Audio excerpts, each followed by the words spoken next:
Harry Potter ဇာတ်ကားလို့ပြောလိုက်တာဘာမြင်လဲ မှော်တုံးတယ် ဒုတ်အေးအဖြေကဟုတ်တယ်ဗျာကြည့်ဘူးလား ကြည့်ဘူး မကြည့်ဘူးဟိုး Harry Potter ဇာတ်ကားလို့ပြောလိုက်တာဘာမြင်လဲတဲ့ မကြည့်ဘူး တစ်ခုပြောလိုက်ဖြစ်ချင်တာဖြစ်လိုက် ကြည့်ချင်တာပြ တေး လူ အဖြေကဟုတ်ကဲ့နံပါတ်3ကဘာလုပ်မလဲကိုကတော့ပေးပြမယ်ဝေါအဲ့ဆေးထိုးတယ်လို့ခေါ်တယ်မကြည့်ဘူးပါဘူးဒီမှာကြည့်ရနော် Harry Potter ဇာတ်ကားလို့ပြောလိုက်တာဘာမြင်လဲတဲ့ တပြက်စီ တပြက်စီသူတို့ဘာလို့ကြာ ပြန်ပြီးတော့စီးရ ဩအေးအဖြေကတော်လိုက်တာဗျတဲ့နော်ကြည့်ဘူးလား ကြည့်ဘူးတယ်ငယ်တော့တိတ်အရင်တော့ အခုတော်တော်ကြီးနေပြီပေါ့သူနဲ့တော့တွေ့ပြီ Harry Potter ဇာတ်ကားလို့ပြောလိုက်တာဘာမြင်လဲတဲ့ အုတ်ထုတ် ဟုတ်လားအုတ်ထုတ်ဘာလို့ကြာ အဲ့တော့အမှန်တော့တောင်းတကားပြောရလားမသိနော်အဲ့ဒါ ဟောအုတ်ထုတ်နဲ့စကားပြောဩအေး တိတ်တော့မဟုတ် โอเคအဖြေကဟုတ်တယ်ကြည့်ဘူးမကြည့်ဘူးဟုတ်လား Harry Potter ဇာတ်ကားလို့ပြောလိုက်ဘာမြင်လဲတဲ့ စာအုပ် စာအုပ်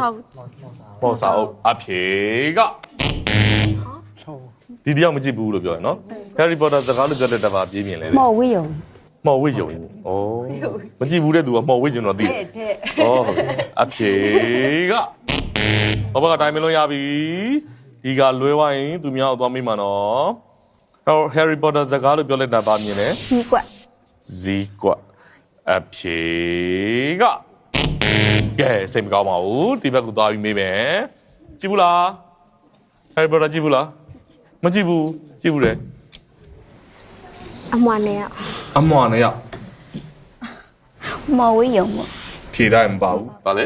ကားပြန် Harry Potter ဇာတ်ကားမှာကားပြန်ဟုတ်ပြီတော်သေးကစုမပြန်လို့တစ်ဖွဲ့လုံးကိုစားပြုပြီးတော့ captain ဖြေပါဖြေတာမှန်ရင်အမှတ်ရမယ် Harry Potter ဇာတ်ကားလို့ပြောလိုက်တာ ਨੇ ဘာမြင်လဲ မော်ကာတာ မော်ဂါရာမလီအဝေးကြီးစဉ်းစားနေတယ် Harry Potter စကားဆိုမှတော့ဘာလဲကမော်ဂါရာဘာဂါရာတွေပဲအလွတ်ရလားပြောကြည့်ရအောင်မနောဆက်လိုက်ဆိုအဖြေက No သူတို့မရပါဘူးအဲ့ဘာပြောဘဲကွဲပါလေ โอเค Okay လွတ်နေတာအများကြီးဖြစ်နေ Harry Potter စကားကြည့်ဘူးတဲ့သူများပြောပါဖြေပါ ညနေကျောင်းတော်ကြီး Harry Potter စကားဆိုမှတော့ Harry Potter ပေါ့ အော်ဟုတ်တာပဲ နံပါတ်2ပြိဿဘာဖြစ်လဲအေးပေါ့နံပါတ်4ပြိဿဘာဖြစ်လဲကျောင်းတော်နံပါတ်5ယထာ Okay နံပါတ်6